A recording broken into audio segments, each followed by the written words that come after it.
Ganun mo ate Diyos Pe. ko. Eh, nasaan ako? Hindi ka kasali. Ang layo eh. Ikaw Baka na. sipain ka nun eh. Hindi ba siya sisipain? Kuya, lapit-lapit mo nga ang konti.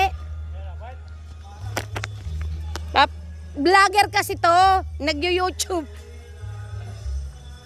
Naniniwala naman. Talaga naman ah. Nakaano na ba to? Video, yan.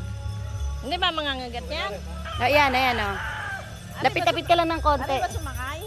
Kuya, wala bang makapuno? Wala. Pwede sumakay? Ayun na lang, yun na lang, ano lang ako manager kahit 2 piraso. Yung ano, kuya, pampalitaw. Pag may ibang tao. Ay, ano siya. Yan po ang kabayo. Hindi makalapit si Ate Pe kasi baka mangagat. Masipa ako. Baka masipa daw po. O, i-selfie mo naman. Hindi ako marunong. Babaliktad mo. Alin ba dito ito? Yan. Ayan, asan? Ayan, si kabayo. Talaga naman. Anong pipindutin dito, Ate Pe? Ayan yung square yan. O, isa pa. O, nasan yung nyug mo?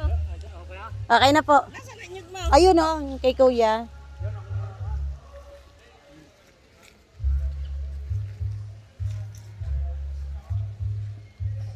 O, kaya mo ba yung 4 na yan? 2 nga lang. Ang dami naman kuya, 2 lang. Amo siya natin pamigay mo kay Lita yung 2. Apo. Baka hindi nila alam, baka